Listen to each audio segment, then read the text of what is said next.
Яхшы укытучы ул укыткан түгел, үзе укыган кеше ди халык зирәклеге. Исәнмесез, сезнең белән билем дөньясы һәм мин тапшыруның алып баручысы Айгөл Имамова.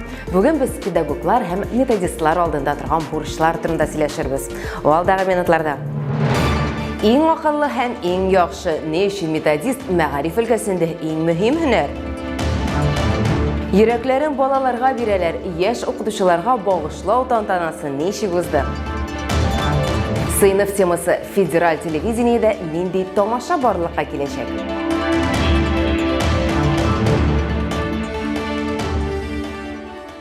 Татарстанда bir методистка уртача 111 педагог туры килә. Республикада барлыгы 550 методик хезмәткәр эшли. Бу хакта беренче Республика методистлар форумында мәгариф һәм фән министры Илсур Һадиуллин сөйләде. Форум Казанда Республика мәгариф хезмәткәрләренең август киңәшмәсе кысаларында узды. Адымнар полилингваль берем бирү комплексы мәйданчыкларында республиканың төрле районнарыннан 500-дән артык методист җыелды. Әлеге форумның максаты Татарстанда бердәм методик эш системасын саклап калып, аңа ярдәм итү һәм үстерү. Методик хезмәтнең үсеш өстенлекләре, белгечләрнең иҗтимагый һөнәри берләшмәләренең роле турында Руслан Хөснетдинов киләсе репортажда сөйләр. Казанда республиканың иң алдынгы методистларының форумга шулай күпләп җыелуы беренче тапкыр чара мәгариф хезмәткәрләренең август киңәшмәсе кысаларында оештырыла. 500-дән артык кунак чакырылган. Татарстанда хәзерге вакытта бер методистка уртача 111 педагог туры килә. Форум эшендә шулай ук Россия мәгариф министрлыгы академиясе, мәгариф академиясе һәм Россия Федерациясе регионнары вәкилләре дә катнашты. Я всех присутствующих поздравляю с... Мин бүгенге мөһим чарада катнашучыларны ихластан котлыйм. Татарстан Россия төбәкләре арасында иң беренчеләрдән булып безнең эшне хуплаучыларның берсе. Без 28 апрель көнне федераль дәрәҗәдә бөтен Россия киңәшмәсе уздырдык. Россия мәгариф һәм фән министры Сергей Кравцов белем бирүнең өстенлекле юлларын китерде. Бу иң беренче чиратта методистларның роле. Методист һәр вакыт үзе дә камилләшеп торырга, хезмәттәшләренә ярдәм итәргә тиеш. Республикада 550 методик хезмәткәр эшли. Бу хакта журналистларга Татарстанның мәгариф һәм фән министры Илсур Һадиуллин белдерде. Министр үз чиратында методистларны мәгарифнең баш мие дип атады. Чөнки алар мәгариф системасында эшчәнлекнең төрле юнәлешләре, шул исәптән илкүләм проектларны гамәлгә ашыру, яңартылган федераль дәүләт мәгариф системасына күчү, сәләтле балалар, яңа программалар, укыту методик комплектлары белән эшләү аларны алга этәргән методистларга бәйле. Методист укытучыларның укытучысы, мәгарифтә барлык идеяләрдә кертүче, яшь педагогларны өйрәтүче кеше остаз. Шуңа күрә методистлардан башка мәгариф системасын күз алдына да китереп булмый диде ул. Выстраивание региональной муниципальной системы наставничества. Татарстанда методистларга игътибар киләчәктә тагын да ныграк биреләчәк. Хәзерге вакытта аларның уртача хезмәт хакы 43 мең сум. Быел Рөстәм Миңнехановның методистларга хезмәт хакын арттыру турында карар кабул итүен искәртеп уздылар. Президент фикеренчә, бу үз вакытындагы һәм актуаль карар мәгариф системасына киләчәккә дә керткән өлеш булып тора. Сегодня методист – это неотъемлемая часть.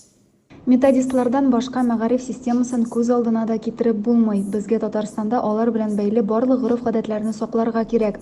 Татарстан президенты ярдәме белән аларга хезмәт хакын арттыруга ирештек. Алга таба да укучыларга белем бирү белән бергә тәрбия бирү эшен дә дөрес оештырып алып барсак иде. Форум барышында катнашучылар өчен шәхси белем бирү маршрутын гамәлгә ашыруны методик яктан тәэмин итү, методик эшне оештыруның динамик формалары, шул исәптән остазлык моделе, педагогларның методик яктан тәэмин итүнең яңа практикалары, цифрлы методик мөхит, педагогның һөнәри эшчәнлегенә психологик педагог ярдәм күрсәтү кебек темалар буенча күпсанлы мәйданчыкларда эшләде. Вот эти 550 человек, которые представляют... Татарстанда эшләүче 550 методист алга таба да үзара аралашып эшләсен иде. Методистлар белән бәйле мондый форум киләсе елларда да үтәчәк. Бер-берегезне тәнкыйтьләргә яңа фикерләр җиткерергә курыкмагыз. Бәлки мәгариф системасындагы кайбер үзгәрешләрне төбәк-ара яки федераль дәрәҗәдә үзгәртергә кирәктер.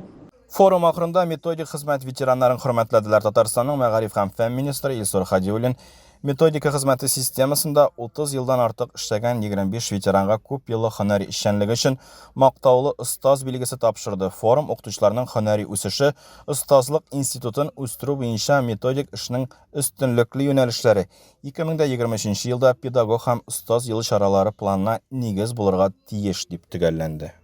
Методистлар ул беренче чиратта яшь укытучыларның остазлары. Һөнәри юл башында ярдәм күрсәтү бик мөһим. Татарстанда гореф-гадәтләрнең берсе яшь педагогларны укытучы һөнәренә багышлау тантанасы.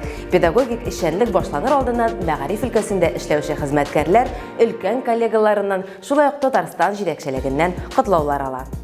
Бу юлы да Татарстан президенты Рөстәм Миңнеханов яшь укытучыларга юллама җибәрде. Аның мөрәҗәгатен Республика мәгариф һәм фән министры Илсур Һадиуллин укыды. Республика мәктәпләрендә сентябрьдән эшкә керешүче яшь педагоглар ан бирделәр. Яшь укытучылар гимны да яңгырады. Тантана Зеленодольск районының Карпов исемендәге лицейында узды. Анда мәгариф системасының 250дән артык вәкиле катнашты. Укытучылар көненә багышланган чара безнең репортажда. Осиновода урнашкан Владимир Карпов исемендәге лицейга 250 яшь педагог чакырылган. Яңа уку елы алдыннан мөгаллимнәр үзләрен борчыган сорауларын бирә, тәҗрибәле остазлардан мастер-класслар ала.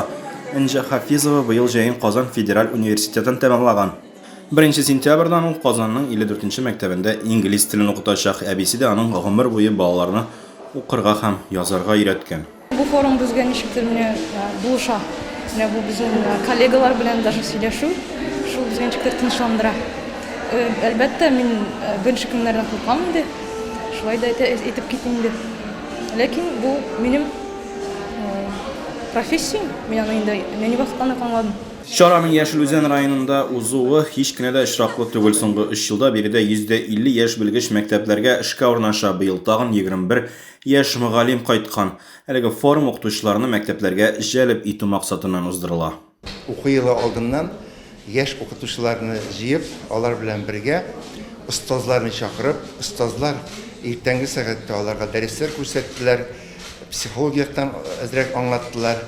Гомумән яшьләрне үзебезнең зур гаиләгә кабул итү ул безнең өчен бик матур бәйрәм. Ел саен менә шулай яшьләргә хәйр-фатиха биреп, аларга аңлатып, аларга терәкләр теләп, үзебезнең гаиләбезгә кабул итәбез. Бу бик матур күренеш һәм монда безнең остазларыбыз да килде. Һөнәргә багышлау тантанасы Татарстанда 2016 елдан бирле укытучы статусын һәм педагогик һөнәрнең абруен күтәрү уңаеннан оештырыла.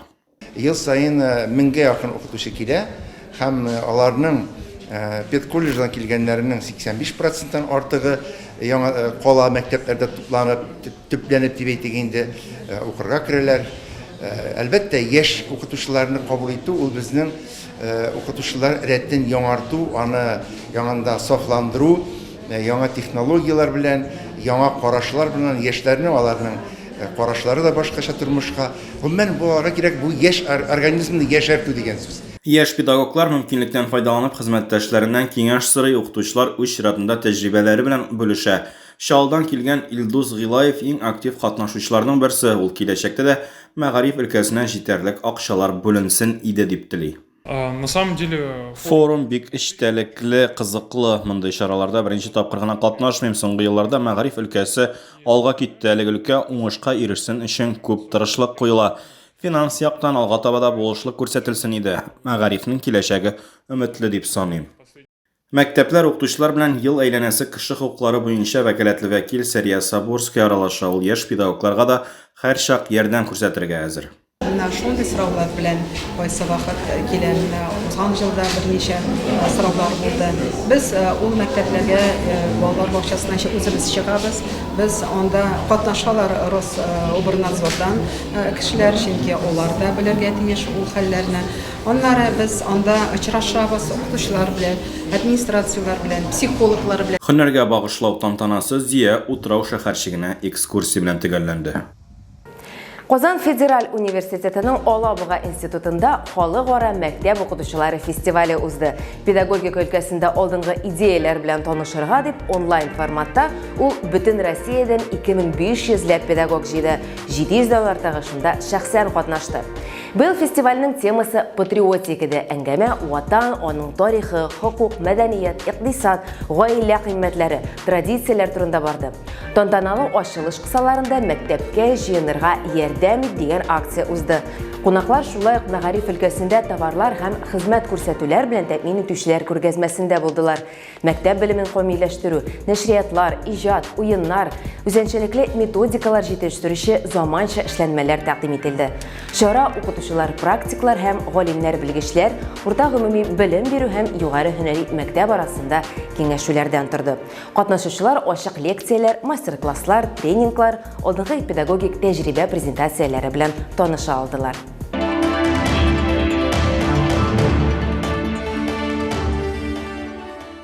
Укытучы булу абруйлымы?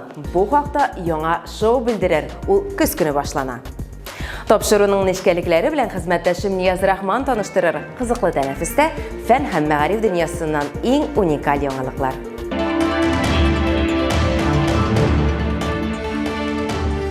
Сәлем дуслар, бу кабаттан сез яраткан рубрика каникулларның соңгы атналарына кердек. Димәк, мәктәпкә дә күп калмый. Интернетта ниләр барсың? Күз салып алыйк әле. Ул интернетта татар музыкасын тарата сүз танылган музыкаль блогер Раил Орсланов хакында.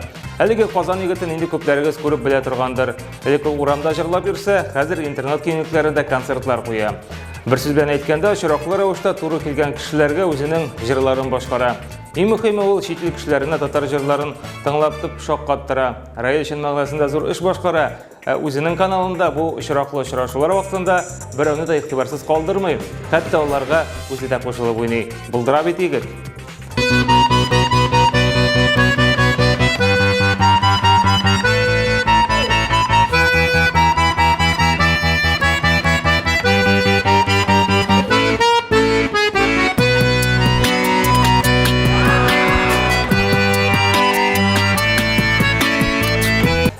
Блогер, җырчы, шоу-бизнес вакиле булу текә түгел, укытучы булу текә. Сүз укытучыларга бәйле «Сыйныф эше» дигән яңа телевизион проект хакында. Ул быел көз Россия 1 каналында зәңгәр экраннарга чыгачак.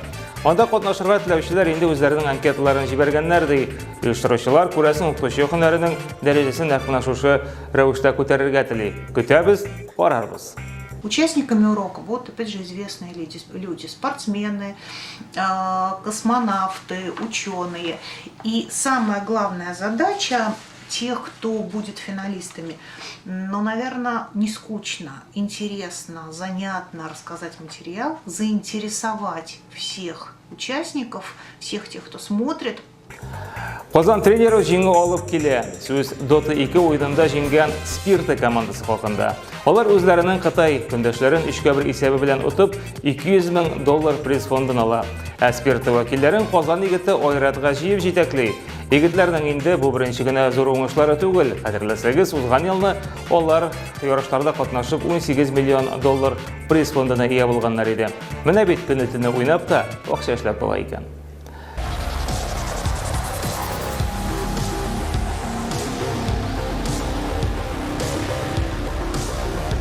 Мәктәпкә әзерлекнең кызган чагы. Сораштырулар буенча 52% әтияни хәтта бу вакытта отпуск алырга җыена икән. Алар үзләренең җәйге елларын балаларны мәктәпкә әзерләүгә багышлый.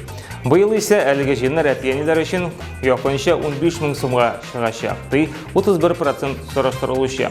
Калган сумнар менә булайрак бүленә. 15-20 меңне 18, 20-30 меңне 19, 30-40 меңне 13, 50 меңне 14% әтияниләр тотарга әзер. Бу исемлеккә кергән әйберләрнең иң кыйммәте нәрсә була дип уйлыйсыз? Форма көндәлек дәфтәр түгел, нәкъ менә гаджетлар икән. Заманасы шул бит. Дорогие мои первоклашки, очень скоро мы с вами будем читать и писать, научимся считать. Девочка, ты куда? А что мне тут делать? Читать и писать я все равно не умею. А молчать 11 лет я не собираюсь. Бу атнага менә шулар иде. Очрашырбыз. Сау булыгыз.